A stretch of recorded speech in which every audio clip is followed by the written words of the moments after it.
दोस्तों legal and legal में एक बार फिर से आपका स्वागत है। उत्तर प्रदेश बार एसोसिएशंस के चुनाव जल्द ही होने वाले हैं। जैसे कि आपको पता है, पिछले साल ही गाइडलाइन तैयार कर दिए गए थे कि आपसे चुनाव जनवरी तक कंप्लीट हो जाने हैं। दिसंबर में चुनाव हो जाते हैं और जनवरी में शपथ ग्रहण बार एसोसिएशंस के अध्यक्षों को करा दी जाती है। उन्हीं चुनाव की तैयारी को देखते हुए bar council of Uttar Pradesh अब एक्शन मोड में आ गई है और उन्होंने कुछ गाइडलाइन जारी किए हैं। गाइडलाइन जारी करते हुए उन्होंने डिफरेंट बार एसोसिएशन यानी कि प्रत्येक बार एसोसिएशन का ही है, उनको भी कहा है कि बार एसोसिएशन के अध्यक्ष और सेक्रेटरी की जिम्मेदारी है कि वह भी इसमें सहयोग करें, जिस तरह की उन्होंने गाइडलाइन जारी की है। क्या गाइडलाइन जारी की है वो मैं आपको बताऊंगा।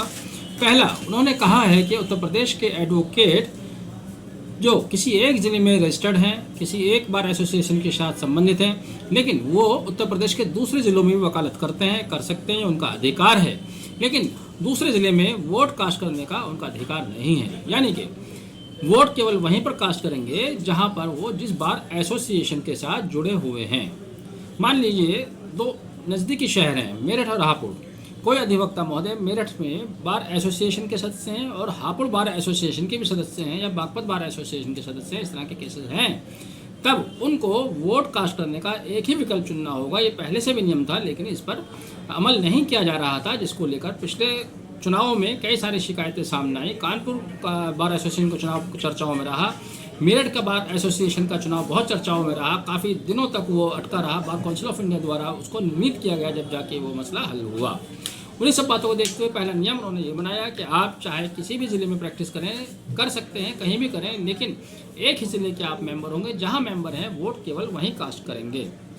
दूसरा, उन्होंने ये भी कहा है कि बिना सीओपी के सर्टिफिकेट ऑफ प्रैक्टिस के बिना कोई अधिवक्ता वोट नहीं डालेंगे। जिन अधिवक्ता के पास सीओपी नहीं होगा वो वोट कास्ट नहीं कर सकते।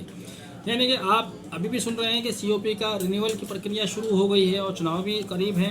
तो अगर उस समय किसी का रिन्यूअल नहीं होता है, तब क्या स्थिति ये पैदा होगी कि वो वोट कास्ट नहीं कर पाएगा। पिछले चुनाव में भी समस्या पैदा हुई थी कि जिन लोगों के पास सीओपी नहीं थे उन लोगों ने भी वोट कास्ट किया था।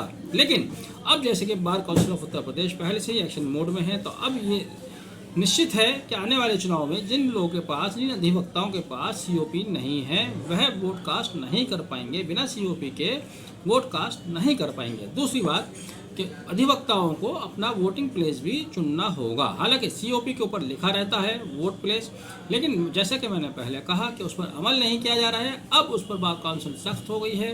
अब आपके सीओपी कार्ड पर जहां का वोटिंग राइट लिखा हुआ है, आप केवल उसी ज़िले में, उसी बार एसोसिएशन में या उसी तहसील में अपना वोट कास्ट कर पाएंगे। दूसरे ज़िले में, दूसरी बार एसोसिएशन में आप वोट कास्ट नहीं कर पाएंगे।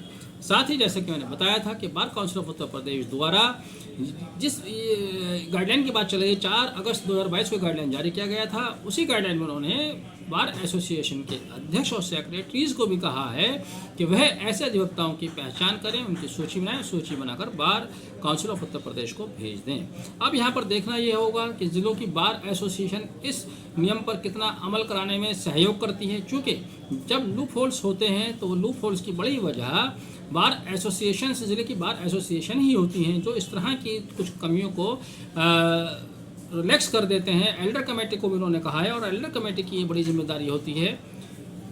एल्डर कमेटी इस बात को देखे कि बिना सीओपी वाले अधिवक्ता वोट कास्ट न करें।